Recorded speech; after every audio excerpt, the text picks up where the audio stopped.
right now there are, well, thousands of drivers out there paying a huge premium to pour this highly specialized fluid into their cars. Yeah, it happens every single day. And the craziest part is that it's secretly, methodically dissolving their transmissions from the inside out, like literally eating the metal. It is. It's a slow-acting poison, honestly. And they're doing it intentionally. I mean, they think they're giving their car this top-tier upgrade. They spend extra money because they fell for, well, basically a psychological trap printed right on the label of the bottle. Right, because of a fundamental misunderstanding of some pretty extreme chemical engineering. Exactly. And that tension, that massive mistake, is exactly why we're here today. Welcome to the Deep Dive. We are taking a really massive, incredibly detailed journey into a world that's hiding right under the floorboards of your car. And, moving in 1,000-liter vats across the oceans, too. Yeah, the global scale of this is wild. Yeah. So we're poring over this really comprehensive B2B sourcing guide. It's a technical breakdown titled Automotive Gear Oil, GL-4 versus GL-5 and SAE J306 guide from the Altenex Global Trade Platform. It's a dense read, but it is so important. Oh, totally. And our mission for you today, the listener, is to completely untangle this chaotic, heavily misunderstood world of automotive gear oil. We're going to decode all those cryptic letters and numbers, explore the extreme physics that rip metal apart, and uncover exactly how to avoid destroying your drivetrain. Which is, a mistake that costs people thousands of dollars. Okay, let's unpack this. Before we get into the really heavy chemistry and the global supply chains, we need to establish our baseline. Like, why should you care about the fluid sloshing around in the bottom of your car's differential? Well, whether you're a car enthusiast spending your weekend in a garage or, a procurement officer dealing with massive international shipments for logistics, trucks. Or even just someone who drops their car at the local mechanic and just kind of hopes for the best. Right, exactly. Understanding this specific fluid is literally the difference between a smooth ride and shredding your gears to pieces. It is not just quote-unquote oil. Yeah, it's really not. And to appreciate the stakes here, the text makes it clear we have to throw away our conventional wisdom of what oil actually does. Right, because everyone is familiar with engine oil. Right. You change it every few thousand miles, it gets dark, you put the new stuff in. Right, it's pretty routine. It is, and people naturally project that understanding onto the rest of the car. They assume oil is just this generic liquid cushion that makes metal slippery. But the environment inside a gearbox, or like a rear differential, is a totally different universe of physics compared to the inside of a car's engine. A completely different universe. Yeah. If you put standard engine oil into a heavy-duty differential, it wouldn't just, perform poorly. It would be catastrophically destroyed in a matter of miles. Wow, really? Just a few miles? Oh, absolutely. The Altenex text is actually very strict, almost militant about this differentiation. You have automotive gear oil, standard engine oil, and automatic transmission fluid, or ATF. Right. And gear oil is explicitly engineered for manual transmissions, transaxles, differentials, including those crazy complex hypoid final drives and transfer cases. Yeah, and the reason there's such a massive wall between these fluids comes down to mechanical movement. Okay, break that down for me. What is happening in a gearbox that an engine oil just can't handle? Well, think about an engine. You have mostly rotating and reciprocating parts, right? You have pistons sliding rapidly up and down a cylinder wall and a crankshaft spinning in a journal bearing. Okay, so lots of fast repeating motions. Exactly. And the engine oil is dealing with extreme temperatures from combustion. It's carrying away soot and blow-by gases. But critically, the physical pressure between the moving metal parts is relatively distributed over wide surface areas. Oh, I see. Yeah, so a film of hydrodynamic oil, which is literally just a wedge of liquid, is usually enough to keep the metal parts from touching. But a gearbox is different. Completely.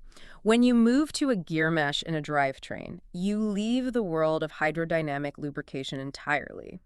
You enter this nightmare scenario called Hertzian contact pressure. Hertzian contact pressure. I mean, that sounds like something out of a deep space engineering manual.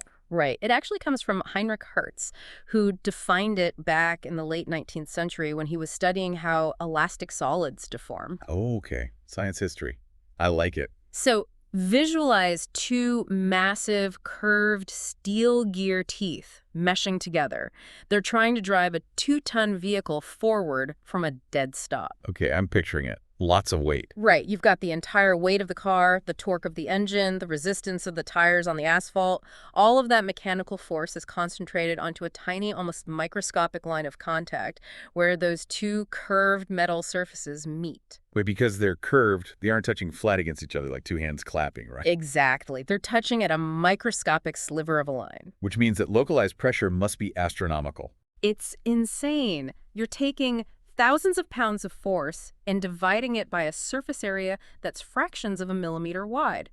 We are talking about hundreds of thousands of pounds per square inch in that tiny contact patch.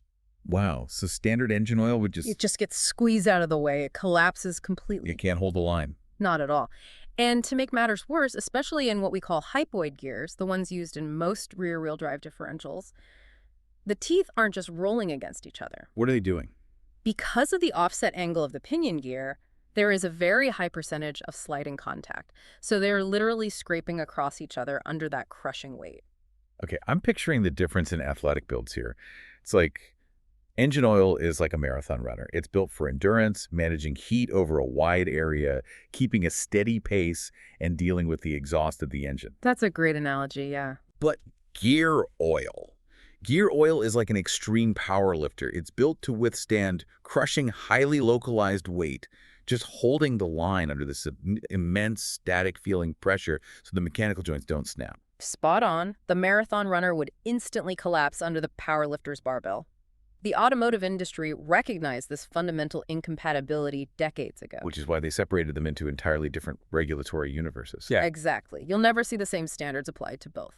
Engine oil is governed by the SAE J306 standard for its viscosity and the API SN or SP categories for its performance. And gear oil. Gear oil lives on a completely different planet. It's governed by the SAE J306 standard for viscosity and the API GL or MT categories for service designation. Okay, hold on. I need to bring up automatic transmission fluid, ATF. Where does that fit into this power lifter analogy? Is it just a lighter power lifter? No, ATF is an entirely different discipline altogether. If engine oil is a marathon runner and gear oil is a power lifter, ATF is a synchronized swimmer. A synchronized swimmer. Yeah. It's a highly specialized, very thin hydraulic fluid. It doesn't just lubricate. It has to transmit hydraulic pressure through a maze of valve bodies to shift gears automatically. Oh, right. Because automatics use fluid pressure to decide when to shift. Exactly. And it's highly friction-tuned specifically for the wet clutch packs and torque converters inside automatic transmissions. CVT fluid is yet another distinct family. For those continuously variable transmissions. Right. Those rely on friction to allow a steel belt to grip a pulley. Okay, so the primary text makes it abundantly clear. None of these fluids should ever be cross-substituted. Never. If you put gear oil in an automatic transmission, the thick fluid would just paralyze the hydraulic valves. Well, and if you put ATF in a manual differential, the gears would literally tear themselves apart. man, okay, so we've established that our powerlifter gear oil is facing hundreds of thousands of pounds of Hertzian contact pressure and this brutal sliding friction. If standard liquid oil just gets squeezed out like a wet bar of soap, how does the gear oil actually survive? Like, what is stopping the metal from just destroying itself? Well, Liquid is liquid. You know, you can only make a fluid so thick before it stops being a fluid. here's the crazy part. The liquid actually doesn't survive the contact patch.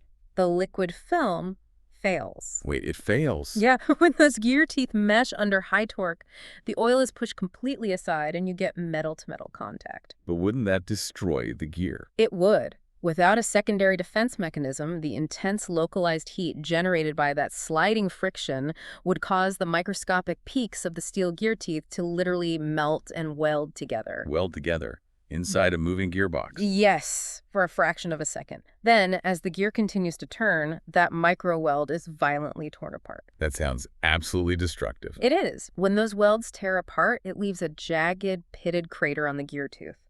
This catastrophic failure cascade is known in the industry as scuffing. Scuffing. Okay, that sounds mild, but it's clearly not. Oh, it's fatal for the gear.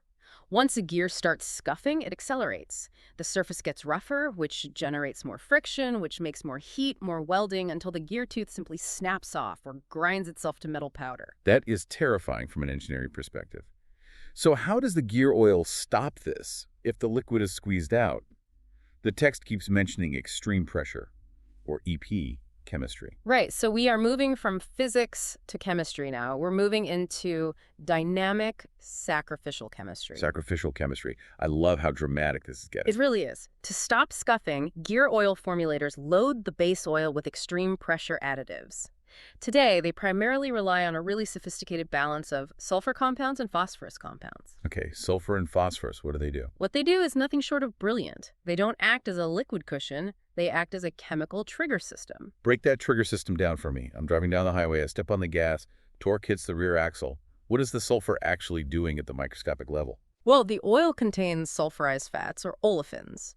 Under normal cruising conditions, these sulfur compounds are just, floating harmlessly in the oil. Just hanging out.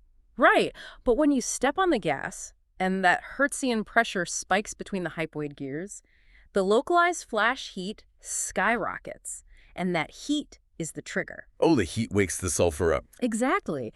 It causes those sulfur compounds to become incredibly chemically reactive. They literally attack the steel of the gear teeth. The sulfur bonds with the iron in the steel to form a microscopic, solid boundary film of iron sulfide right on the surface of the gear. Wait. So the oil is actively performing a localized chemical reaction under extreme heat to build a solid shield? Yes. It's essentially forging a new layer of metal on the fly. Sacrificial shield's the best way to describe it. That iron sulfide film is fundamentally different from the steel underneath. It is designed to shear preferentially. Preferentially shear, meaning it wants to break. Exactly.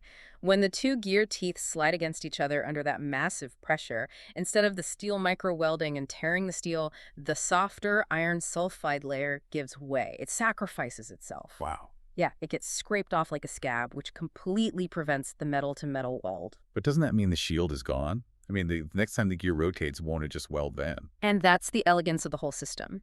As the gear turns, the tooth dips back into the oil bath. On the very next rotation, when the teeth mesh and the heat spikes again, the sulfur compounds react instantly and rebuild the film. Are you serious? Yeah. It is a continuous, violent, dynamic cycle of chemical destruction and reconstruction happening thousands of times a minute. That is mind-blowing. It's like ablative armor on a spacecraft burning up as it re-enters the atmosphere, but regenerating instantly from a liquid bath. Exactly like that. The additive package is constantly sacrificing itself to save the base metal of the gear. Okay, but I have to ask, if it's constantly building an iron sulfide layer and then scraping it off, aren't you technically still wearing away the iron from the gear tooth over time? You are, actually, and this is a crucial point about extreme boundary lubrication. You are trading catastrophic, immediate scuffing failure for a very slow, controlled chemical wear. Oh, I see. Yeah, we are talking about removing layers that are nanometers thick over the course of tens of thousands of miles. It is a necessary compromise to survive those shock loads. Right. Better to wear it down over 10 years than blow it up in 10 seconds. Exactly. And this is also where the phosphorus compounds come in. Ah, the phosphorus. The text mentions ZDDP, zinc dialkyldithiophosphate. I know that's famous in the hot rod community for flat tappet camshafts. Right, and for the exact same reason. ZDDP, or sometimes ammoine phosphates in modern gear oils, act as a complementary anti-wear protection. How does that complement the sulfur? Well, the sulfur handles the absolute extreme shock load pressures, violent spikes. But the phosphorus handles the moderate boundary lubrication conditions. It builds a glassy polyphosphate film at lower activation temperatures than the sulfur. Okay, so they work as a team. They work in tandem to ensure that no matter the load profile, whether you're cruising gently or towing a huge boat up a steep hill, the steel is protected by some form of chemical barrier. Okay, so this chemical armor is an absolute marvel of engineering. It's dynamic, it's reactive, it stops the gears from destroying each other by rebuilding sacrificial shields thousands of times a minute. It really is incredible. But this brings us to the trap. Yeah. The terrifying psychological trap I mentioned at the very beginning of the show. Yes, the big mistake. Because as we look at the API service ratings, the letters and numbers right on the bottle, we are going to see that this exact same iron sulfide bodyguard chemistry has a really dark side when it meets the wrong type of metal. This is truly the most critical takeaway from the entire Altenex sourcing guide for anyone actually buying, selling, or using these fluids. So let's talk about the API, the American Petroleum Institute. They categorize the service severity of gear oils, right? Yes, primarily through their publication 1560. The active designations relevant to buyers today are GL-4, GL-5, and MT1. Let's clearly define those based on the text so we know the playing field here. Sure. API GL-4 is intended for axles with spiral bevel gears operating under moderate to severe speed and load, or hypoid gears under moderate conditions. Yeah. But the crucial detail is that GL-4 is the dominant, widely used standard for synchronized manual transmissions in passenger cars. Exactly. And then you step up to API GL-5. GL-5 is formulated for the most severe hypoid axle service. Like what kind of severe? We're talking high-speed shock loads, like a drag car launching off a starting line, or low-speed, incredibly high-torque situations, like a heavy-duty truck pulling a massive trailer up a mountain. Got it. And the guide also mentions MT1, which seems like a very specific niche rating for non-synchronized manual transmissions in heavy-duty commercial trucks and buses. Right. That's primarily to protect against thermal degradation at high temperatures beyond what GL-4 or GL-5 can withstand. And what about the other numbers? GL1, GL2. I should note, you will see legacy designations if you scour older service manuals or, internet forums, GL1 through GL3, and occasionally GL6, but the guide is explicit. Those are obsolete. So don't buy them. Right. You cannot base a modern commercial purchasing decision on a GL3 spec without direct updated confirmation from the manufacturer, because the testing hardware for those old specs literally doesn't exist anymore. The active battlefield today is almost entirely between GL4 and GL5. And here is where the psychological trap springs shut on the consumer. And honestly, even on some procurement officers. Oh, absolutely. Because as humans, we are deeply conditioned to believe that a higher number inherently means a better, more premium product. It's just how we're wired. Right? An iPhone 15 is better than an iPhone 14. 93 octane gas is premium compared to 87 octane. So naturally, someone goes to the auto parts store. They have a sports car with a manual transmission that calls for GL4. They look at the shelf, see a bottle of GL4 for $10 and a bottle of GL5 for $12. They think, well, GL5 must be the heavy-duty premium upgrade. I love my car. I drive it hard. I want the absolute best protection for it. I'll put GL5 in my transmission. And what's so fascinating here is how incredibly logical that thought process feels to the buyer. You are trying to do the right thing for your machinery. But it's a huge mistake. It's a devastating error mechanically. Treating the API GL numbers like a quality ranking, like, bronze, silver, and gold instead of a strict service severity classification is a massive mistake. Why, though? I'm struggling to understand why a stronger armor would hurt the transmission. If GL5 has more of this amazing sulfur bodyguard we just talked about, why is it bad? Yeah. This brings us to what the text highlights as the single highest risk mistake in the industry, the yellow metal problem. The yellow metal problem. Okay. To understand this, we need to take a quick detour into how a manual transmission actually shifts, right? Yeah, exactly. If you go back to the early days of automobiles, changing gears required a technique called double clutching. Right, because the gears inside the transmission are spinning at different speeds. You can't just jam a fast-spinning gear into a slow-spinning shaft. It'll grind. Right. You had to perfectly match the engine speed to the transmission speed yourself. To solve that, engineers invented synchronizer rings. And what do those do? A modern manual transmission uses these rings to smoothly engage the gears. They act like little cone-shaped clutches or brakes. When you push the shift lever, the synchronizer ring gets pushed against the gear you want to select. Okay. The friction between the ring and the gear forces their speeds to match perfectly before the metal teeth actually lock together. So the synchronizers rely entirely on friction to do their job. Yes. Which means they cannot be made of the same ultra-hard, slippery steel as the gears themselves. Exactly. If they were hardened steel, they wouldn't grip well and they would wear the gear down. So manufacturers historically and commonly make synchronizer rings out of yellow metals. Like brass. Yes, specifically various alloys of brass or bronze, which are copper-based. They're softer than steel and provide the perfect coefficient of friction to grab the gear and match the speed smoothly. Okay, so we have brass or bronze synchronizers sitting inside our manual transmission. Now, let's bring our well-intentioned driver back into the picture. The one who bought the GL-5. Exactly. They just poured GL-5 gear oil into this transmission thinking it was an upgrade.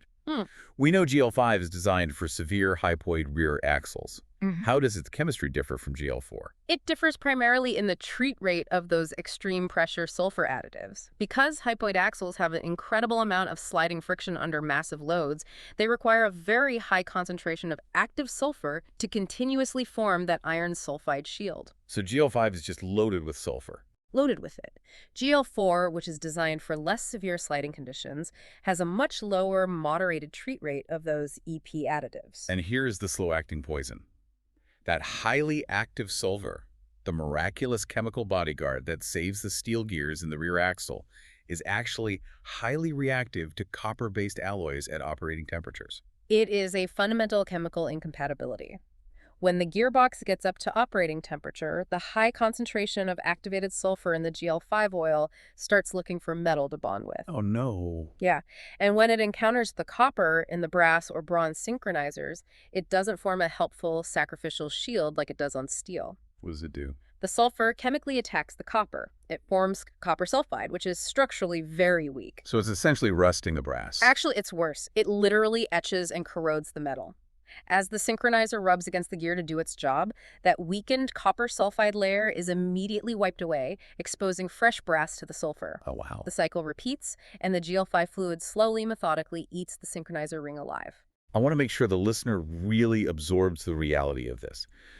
If you make this mistake, you don't realize it immediately, do you? No, not at all. You back out of your driveway, and the car feels totally fine.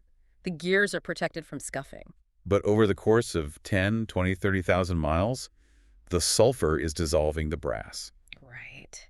And as a driver, you start to notice the shift quality degrading. Going into second gear feels a little notchier. Yeah, then it starts grinding occasionally. The synchronizers are losing their geometry. They literally can't grip anymore. Eventually, they fail completely. You can't put the car in gear, and you are looking at a total transmission rebuild that costs thousands of dollars. All because you thought a 5 was better than a 4. That is heartbreaking. It perfectly illustrates why the golden rule of lubrication is absolute.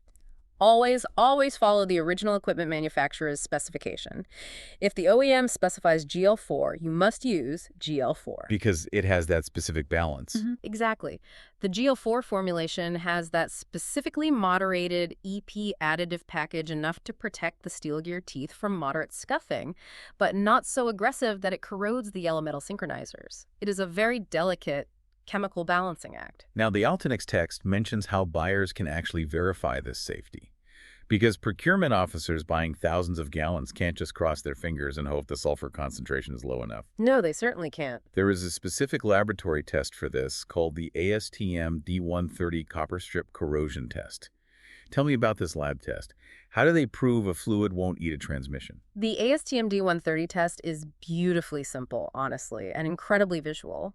In the lab, technicians take a standardized, freshly polished strip of pure copper. It has to be perfectly clean and bright. Okay, a piece of copper. They immerse this strip completely in a test tube filled with a sample of the gear oil. They then put this test tube into a heated bath, usually at 121 degrees Celsius, simulating a very hot gearbox. Right. And they leave it there for a set duration, typically around 3 hours. So they're essentially force cooking the copper in the oil. Precisely. After the time is up, they pull the strip out, wash it off with a solvent to remove the oil, and compare the metal strip to a standardized ASTM color match plaque. Like a paint swatch card.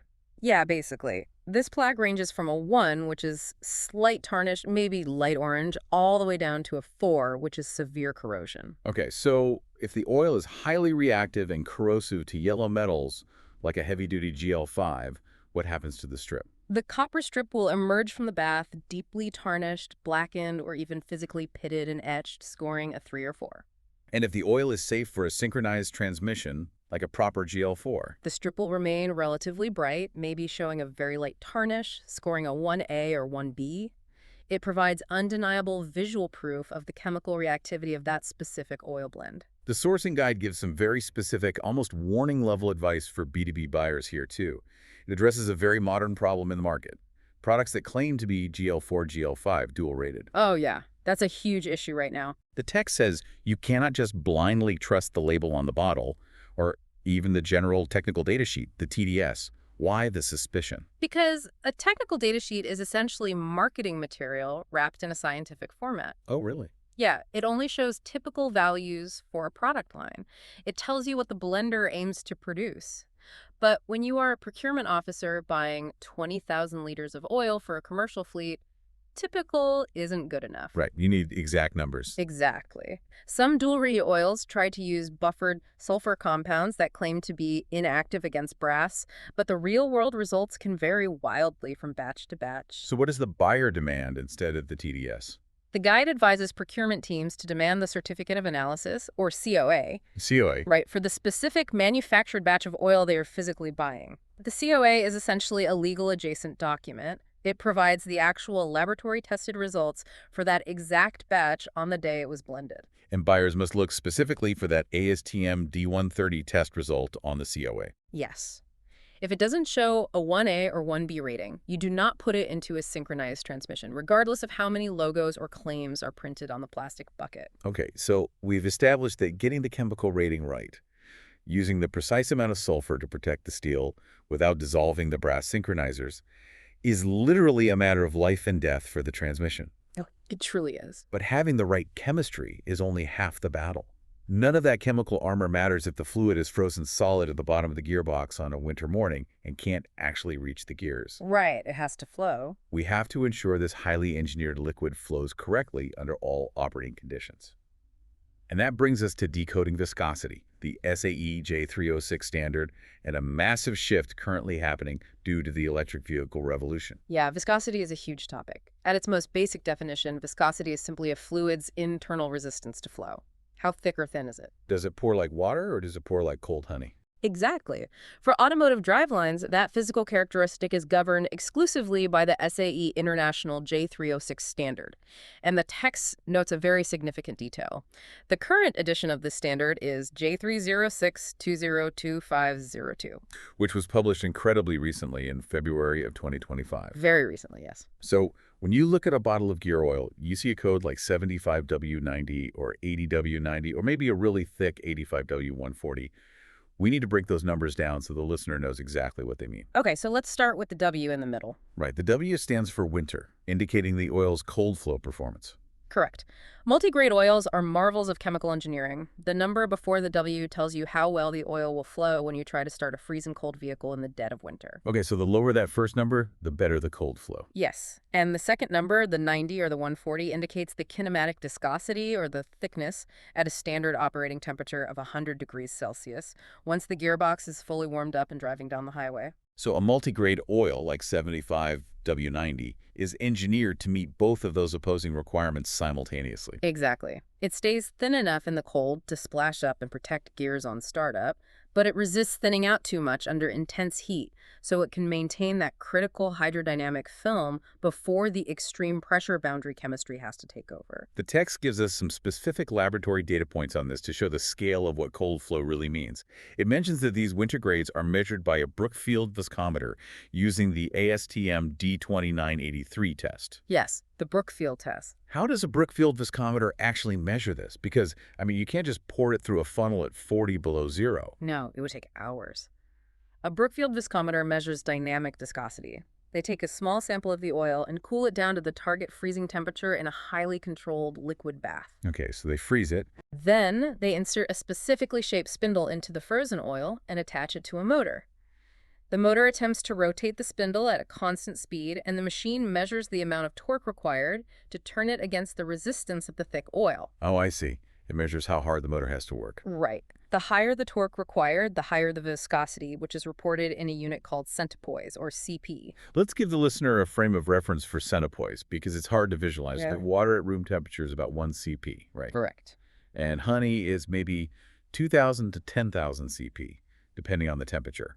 The text states that a 75W gear oil has a maximum allowed limit of roughly 150,000 CP at minus 40 degrees Celsius. Which is incredibly thick. But for a high-quality synthetic 75W, it might flow at roughly 4,000 to 5,000 CP at that temperature. Right. But if you move up to an 80W winter grade, it isn't tested at minus 40. It is tested at minus 26 Celsius. And an 85W is tested at minus 12 Celsius, with a limit of 150,000 CP there. So you can see how radically the oil thickens up as the temperature drops. Absolutely. If you put an 85W140 oil into a truck operating in northern Alaska in the winter, the fluid would be so thick, like solid wax, that the gears would just channel a path right through it. It wouldn't splash around at all. No, the oil wouldn't flow back into the gear mesh, and the differential would destroy itself from starvation in the first few miles. Picking the right W grade for your climate is absolutely critical. I have to pause here and address a massive point of confusion, one that mechanics and DIYers get into arguments over all the time on forums. I know exactly what you're going to ask. I'm looking at a bottle of 5W30 engine oil and a bottle of 75W90 gear oil. I look at those two and my brain immediately thinks, wow, the gear oil is incredibly thick like molasses because 75 is so much bigger than 5. And that assumption is entirely incorrect. Yeah. This is a brilliant example of how industry standardization can sometimes confuse the end user. Because it just feels right. It does. But I cannot stress this enough. A 75W90 gear oil is not vastly thicker than a standard engine oil. They are graded on entirely different non-overlapping scales. Wait, I'm confused. If they are both measured for viscosity, why doesn't a 75 mean it's 15 times thicker than a 5? Because the SAE J300 scale for engine oil and the SAE J306 scale for gear oil do not line up on a shared number line. They use totally different metrics. Yes. They use completely different reference points so that a mechanic in a rush shop doesn't accidentally pick up a bottle of gear oil and pour it into an engine crankcase, or vice versa. The numbers are deliberately segregated. So how do they actually compare in reality, physically? If you look at the kinematic viscosity measured at 100 degrees Celsius, a 75W90 gear oil actually has a very similar physical thickness to a standard 10W40 or 15W40 engine oil. Wow, really? Yeah, they flow at roughly the same rate when hot. They just use different numbering systems for safety and clarity in the workshop. You should never, ever cross-read the numbers between engine oil and gear oil. That is such a good tip. Now, here's where it gets really interesting, though. The Altenex sourcing guide points out a major industry-shaking update to the J306 standard that just happened in February 2025. Yes, the new grades. They added 4 brand new ultra-low winter grades: 62W, 63W, 64W, and 65W. This is a massive paradigm shift for lubrication engineers, and SAE even had to broaden the official title of the standard just to reflect it.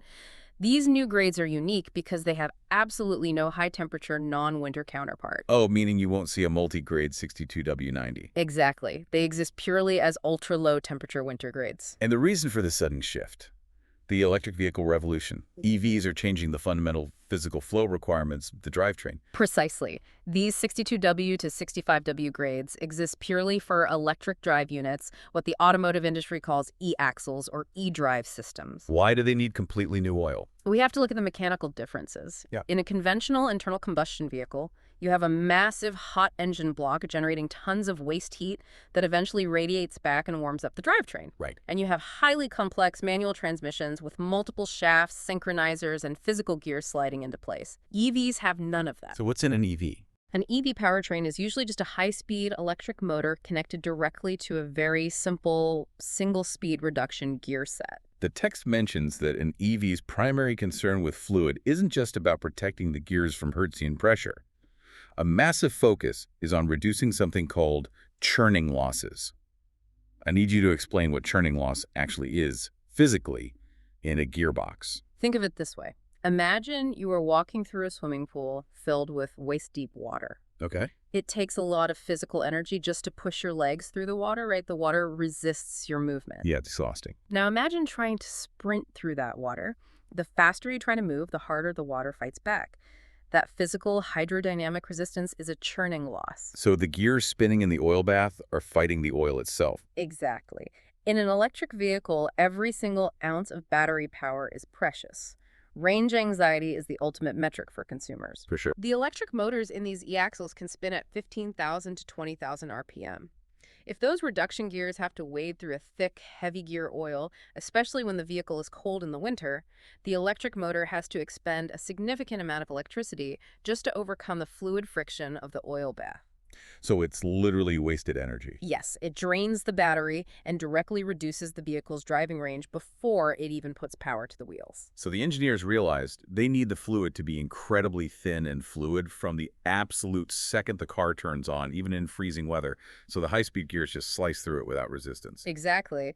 The text notes that the new 62W grade has a reported ceiling of roughly 1200 CP at minus 40 degrees Celsius. Which is wildly different from before. Remember earlier, we said a standard 75W gear oil might flow at 4,000 or 5,000 CP, with a limit way up at 150,000. Right, this 62W fluid is radically thin. It's practically like water in a deep freeze. It maximizes battery range by virtually eliminating that physical resistance on startup. But, as the guide firmly and explicitly reminds B2B buyers who might be sourcing from mixed commercial fleets, these ultra-low 60 series grades are purely for EVs. Oh yeah, you cannot mix them up. If you are buying oil for a traditional manual transmission or a heavy-duty differential, and you pour in a 62W fluid, what happens? It will be so thin that it won't maintain a protective hydrodynamic film and the gears will destroy themselves. You must stick to the proven 75W90, 80W90, or 85W140 multi-grades for internal combustion hardware. It's just a fascinating look at how the physical flow requirements are completely evolving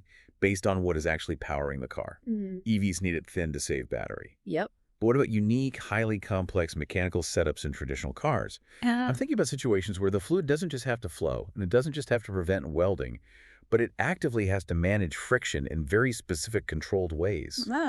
Right. For example, when a heavy car needs to accelerate smoothly out of a tight corner, this takes us into the world of limited slip differentials, or LSDs, and what the text ominously calls the chatter factor. To understand the chatter factor, we have to look at why differentials were invented in the first place. They are truly brilliant mechanical solutions to a simple geometric problem. Let's hear it. When a car takes a turn, the wheel on the outside of the curve has to travel a much longer distance than the wheel on the inside of the curve. Right, the outer wheel traces a bigger circle. Exactly. If both of the rear wheels were locked together to a single, solid steel axle, they would be forced to spin at the exact same speed. That sounds like a problem for cornering. It's a huge problem. When you try to turn, the inside tire would have to drag and skip violently across the pavement to keep up with the outside tire. It would handle terribly and destroy the tires. So the differential is a gear set that splits the engine torque, allowing the wheels to spin at different speeds while cornering? Right. But a standard open differential has a fatal flaw. Power always follows the path of least resistance. Meaning if one wheel hits ice. If one wheel hits a patch of ice, all the engine's power goes to the slipping wheel. It spins wildly, the wheel on dry pavement gets nothing, and you go nowhere. Which is deeply frustrating in the snow. Thus, the invention of the limited slip differential, the LSD. Right. It still allows the wheels to turn at different speeds in a corner for smooth handling, but it has a mechanism to lock them together if one wheel starts spinning wildly, transferring power to the wheel with traction. Exactly. But to achieve this locking action, some of these LSD designs rely on internal clutch packs, and this creates a very specific, incredibly demanding lubrication challenge. Okay, what kind of challenge? It creates a massive friction management challenge. Inside a clutch pack or cone-type limited slip differential, you have alternating plates of friction material pressing against smooth steel plates, all submerged in the gear oil. Okay. When you take a normal corner, these plates need to slip smoothly against each other, but when a wheel loses traction, mechanical forces press these plates tightly together, and they need to grip hard to lock the axles. And the text says that if you put a standard GL-5 extreme pressure gear oil into one of these clutch pack LSDs, you get chatter. What is chatter physically? What does it feel like to the driver? Well, to understand chatter, think about the physics of friction. There is static friction, which is the force holding two things together when they are stationary relative to each other. And there is dynamic friction, which is the resistance when they are actively sliding. When you push a heavy box across the floor, it takes a lot of force to break it loose. That's static friction. But once it's moving, it's easier to keep pushing, which is dynamic friction. Right. In a clutch pack taking a corner, you need a very controlled, incredibly smooth transition from static to dynamic friction. This is often mapped out on a graph called a Strybeck curve. Okay. If the transition isn't smooth, if the static friction is too high compared to the dynamic friction, the clutches won't slip smoothly. They will grab abruptly, bind up, build tension, violently break loose, slip, grab again, and repeat this cycle hundreds of times a second. Oh, it's the stick slip phenomenon. Like rubbing a wet finger around the rim of a wine glass to make it sing, or, squeaky wiper blades shuddering across a dry windshield. Exactly, and when that stick-slip phenomenon happens between heavy steel plates transmitting the torque of a V8 engine, it isn't just a squeak. It's much worse. Much worse. For the driver, chatter is a jarring, violent shudder that you feel vibrating through the entire chassis of the car when you take a tight corner at low speeds, like pulling into a parking space. That sounds horrible. It feels like the rear axle is binding up and trying to rip the car apart. It sounds terrible, it feels awful, and over time it genuinely damages the clutch plates. And here's the problem. A standard GL-5 extreme pressure oil, heavily loaded with all that sulfur we talked about to prevent welding, is designed to be as slippery as possible under pressure. Exactly. It is absolutely not chemically tuned to provide that controlled gripping friction the clutch packs require. No, it's not. So how do we fix it? The oil requires a specific chemical additive called a friction modifier, or FM, right? Correct. A friction modifier is a surface active chemical that binds to the clutch plates and fundamentally alters the static to dynamic friction curve. What does it do to the curve? It lowers the static friction spike, smoothing out the engagement of the clutch plates. It allows them to slide smoothly past each other during a turn without that violent grabbing and releasing. Okay, so as a buyer, you have options then. You do. You can either buy a gear oil that is explicitly labeled as pre-blended with the friction modifier often marketed as LS or limited slip gear oil. Right. Or you can buy a standard GL-5 oil and physically pour in a small, concentrated bottle of aftermarket friction modifier at the time of installation. But there is a massive, crucial nuance here that the Ultinex guide points out. A trap that parts counter employees and procurement officers fall into all the time. Oh, yeah. Not all limited slip differentials use clutch packs. This is where understanding the mechanical hardware is just as important as understanding the chemistry. There is another major category of LSD called a torsion differential, which stands for torque sensing, or a helical gear differential. Those are common in modern sports cars, right? Very common, yes.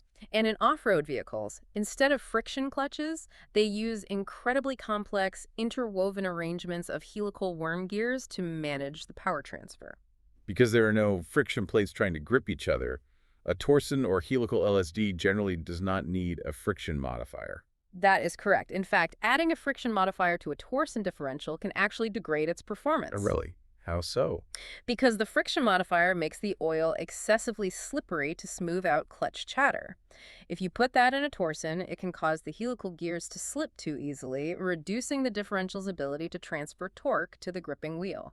You essentially neuter the mechanical advantage of the expensive differential. Exactly. So if I'm a procurement officer buying for a fleet, or just a guy standing at a parts counter, and I need fluid for a differential, I cannot just walk up and say, give me limited slip oil. Absolutely not. That is a recipe for operational failure. You must consult the OEM manual and specify the exact mechanical design of the differential. Right. Is it an open diff, a clutch pack? Yes. Is it a clutch pack limited slip? Is it a torsion helical limited slip? Or is it an electronic fully locking differential? The guide states clearly, this single mechanical data point determines the correct product chemistry and prevents a mismatched order.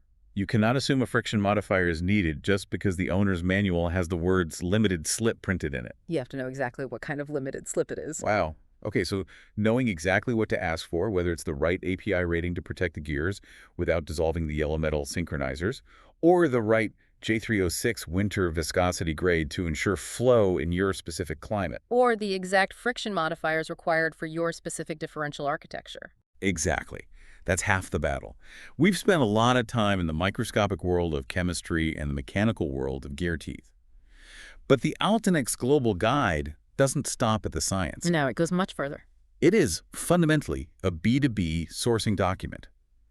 How do massive quantities of this highly specific, chemically reactive, heavy fluid actually move around the globe? Let's scale this up and dive into the logistics, trade, and customs clearance of automotive gear oil. If we connect this microscopic chemistry to the bigger picture of global trade, the sheer scale of the logistics involved is staggering. I can imagine. We aren't just talking about a consumer buying a single plastic quart bottle off a shelf at a big box store. The Altenex guide outlines the supply chain architecture for national distributors, commercial heavy-duty fleet operators, private label brands, and massive workshop networks. All using B2B platforms to source this material internationally across borders and oceans. Exactly. The packaging scales alone are fascinating to visualize, especially when you realize how heavy this fluid is. Let's walk through the order sizes, the text list, focusing on the minimum order quantities, or MOQs, for export. Okay, let's do it. You've got your standard 1-liter plastic bottles, which a distributor might order with an MOQ of 3,000 to 5,000 units, shrink-wrapped on pallets. Then you leave up to the 4-liter or 5-liter jerrycans, maybe ordering 1,000 to 3,000 of those. Right. For independent mechanics and workshops, they usually order in 20-liter plastic pails. But then you get into the true industrial scale. 208-liter steel drums, which is roughly 55 gallons ordered by the dozens, and the absolute behemoth of the industry, the 1,000-liter IBCs. IBC stands for Intermediate Bulk Container. If you've ever been to an industrial site, you've seen them. Describe them for us. They are those massive, cubic, heavy-duty plastic tanks enclosed in a reinforced, galvanized metal cage, sitting on an integrated pallet. Okay, I know what you're talking about now. An international export order for a major distributor might be a 20-foot shipping container loaded with 10 to 18 of those 1,000-liter IBCs. Let's paint a picture of that for a second. Imagine you're a procurement officer. You've just authorized the purchase of 10 massive steel-caged IBCs of gear oil from a refinery halfway across the world. You have to consider the physical weight. Gear oil has a specific gravity of usually around 0.85 to 0.90. What does that mean for the cargo ship? Well, specific gravity is the ratio of the density of a substance to the density of water. Yeah. Since water is 1.0, a specific gravity of 0.85 means the oil is slightly lighter than water, but it is still incredibly dense. Right. A 1,000-liter IBC holds 1,000 liters of fluid. Factoring in the specific gravity, the fluid alone weighs roughly 850 to 900 kilograms. Add the weight of the plastic tank and the steel cage, and a single filled IBC weighs essentially a metric ton. So an order of 10 IBCs is 10 metric tons of chemically reactive fluid inside a single shipping container. Exactly. You cannot just pump 10 tons of chemicals into a tank, slap a shipping label on it, and put it on a boat blindly. That makes sense. The paperwork, safety compliance, and regulatory rigor required for global trade is immense.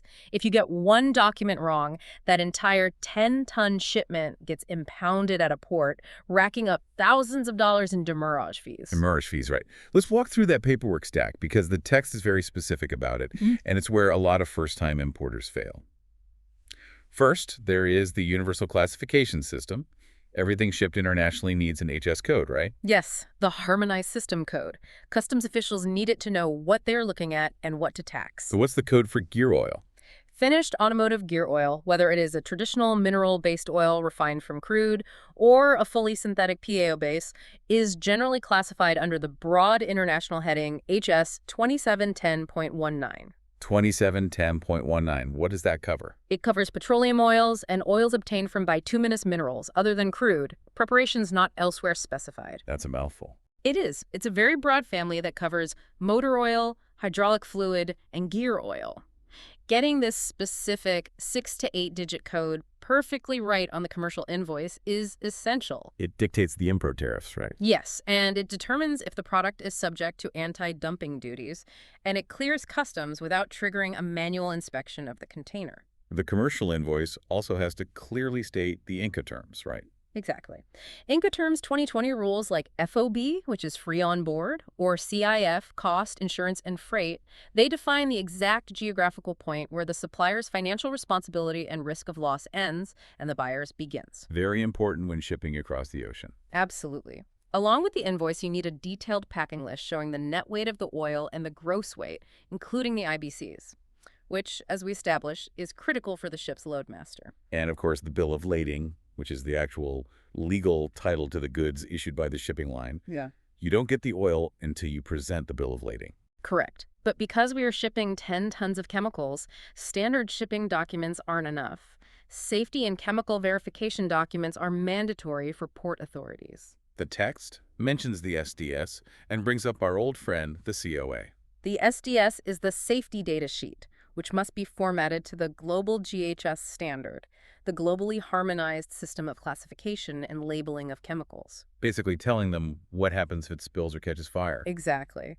Port authorities need to know if the container catches fire or leaks, how dangerous is it? Now, finished mineral gear oils typically have a flash point well above 150 degrees Celsius, so they usually are not classified as highly flammable or hazardous liquids for standard transport. Which makes booking freight much easier, I assume. It does, but the SDS is the legal document that proves that non-hazardous status to the freight forwarder, the ship captain, and customs.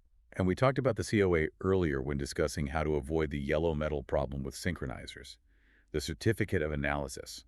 How does this play into the logistics side?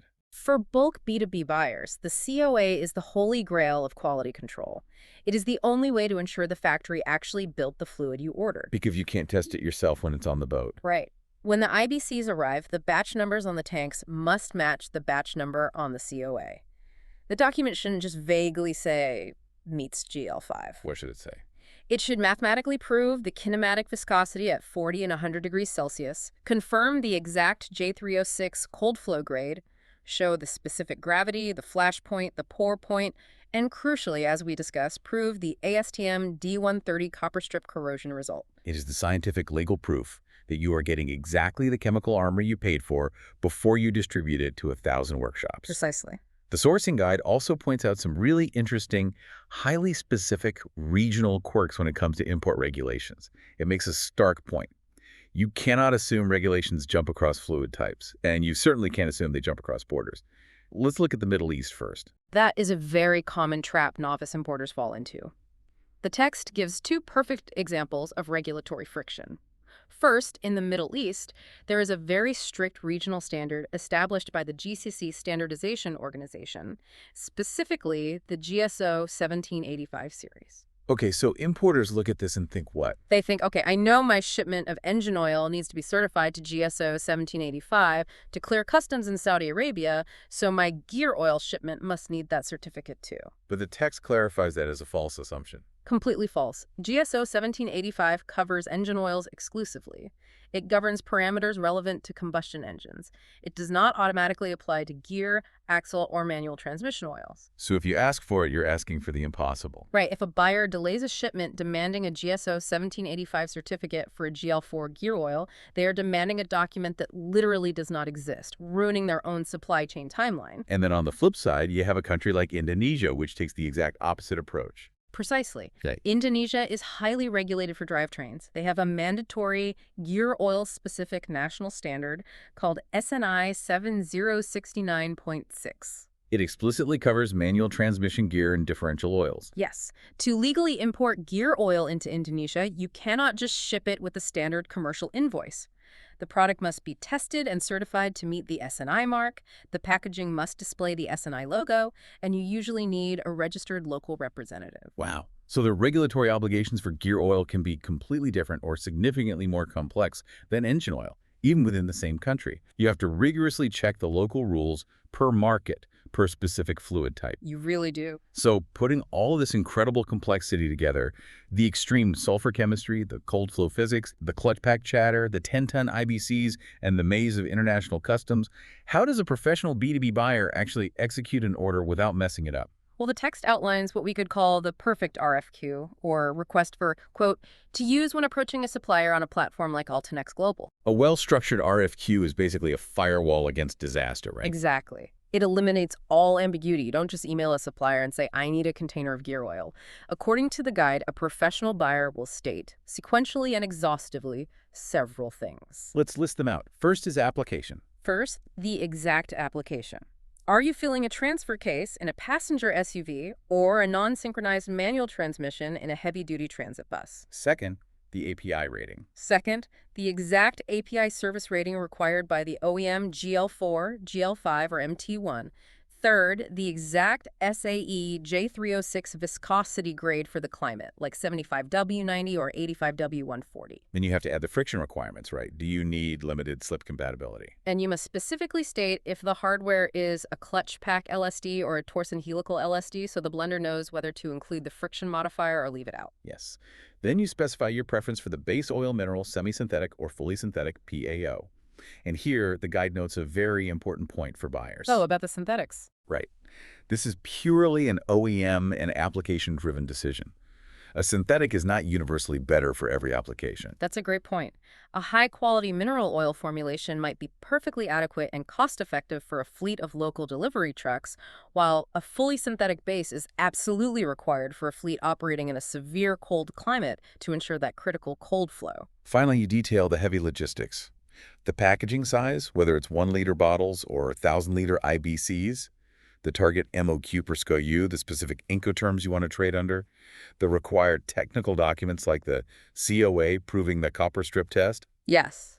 and the destination country to flag any SNI or GSO regulatory hurdles, and any private label requirements if you are having the manufacturer custom blend the oil and put your company's brand on the bottles. If you build an RFQ with that exhaustive level of detail, you force the supplier to respond with surgical precision. You eliminate the guesswork. You eliminate the guesswork, and you completely mitigate the risk of importing 10 metric tons of a fluid that is going to aggressively dissolve the brass synchronizers of every vehicle in your commercial network. So what does this all mean?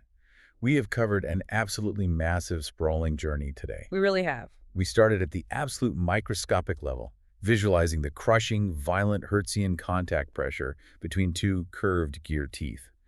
We watched specialized extreme pressure sulfur compounds undergo heat-activated chemical reactions to forge sacrificial iron sulfide shields, tearing themselves apart to save the steel. Yep. We navigated the dangerous, highly logical psychological trap of thinking a GL-5 rating is always an upgrade over GL-4, and saw how that single mistake leads directly to the slow, corrosive destruction of yellow metal brass synchronizer rings. The yellow metal problem. We broke down the SAE J306 viscosity codes, discovering that a 75W gear oil is actually on a completely different scale than a 5W engine oil. We explored how Brookfield viscometers measure fluid resistance at 40 degrees below zero. And the EV shift. Yes, we looked at the cutting-edge 62W to 65W ultra-low viscosity fluids designed specifically to stop fluid churning losses and maximize battery range in the new wave of electric vehicles. We felt the violent shudder and chatter of a clutch pack limited slip differential crying out for a friction modifier. Right.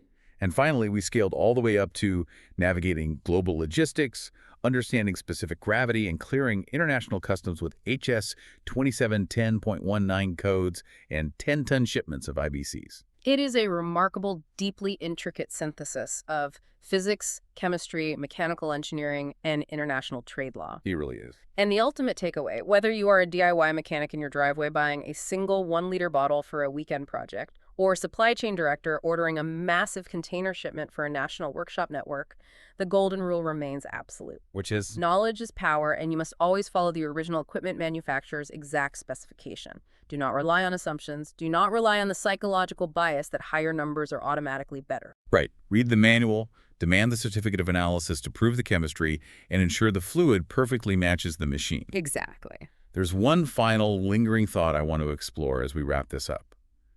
We spent so much time talking about the intense chemistry required to protect these gears, but the Ultinex text highlighted something that feels like a shift in the tectonic plates of the automotive industry. This raises an important question, actually. We discussed the February 2025 additions to the SAE standard, the 62W through 65W grades, formulated exclusively for electric drive units. Right, because EVs do not use complex, synchronized manual transmissions with multiple shafts and brass rings. Right. They use simple, high-speed, single-stage reduction gears. The priority has shifted from surviving massive sliding shock loads to minimizing fluid friction to save battery life. Oh, I see where you're going with this. Yeah. So as these E-axles and their water-thin, ultra-low viscosity fluids slowly become the dominant global standard, steadily replacing internal combustion manual transmissions, what happens to the aggressive chemistry we've spent the last hour discussing? Wow, that's a great point. Will the heavy-duty, extreme-pressure sulfur chemistry we've relied on for decades to build those sacrificial iron sulfide shields slowly become a relic of the past?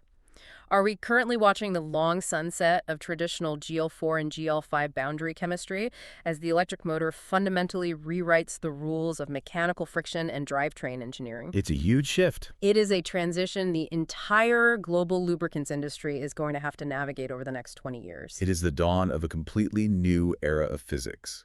quietly taking over from the old, right underneath our floorboards. Well, that is a profound thought to leave on. Thank you for joining us on this incredibly extensive deep dive into the hidden, violent, and fascinating world of automotive gear oil. It was a pleasure. We hope you walk away with a newfound respect for the intense chemical engineering and global logistics keeping our vehicles moving. Stay curious, keep learning, and please, for the love of your transmission, always check your manuals before you pour.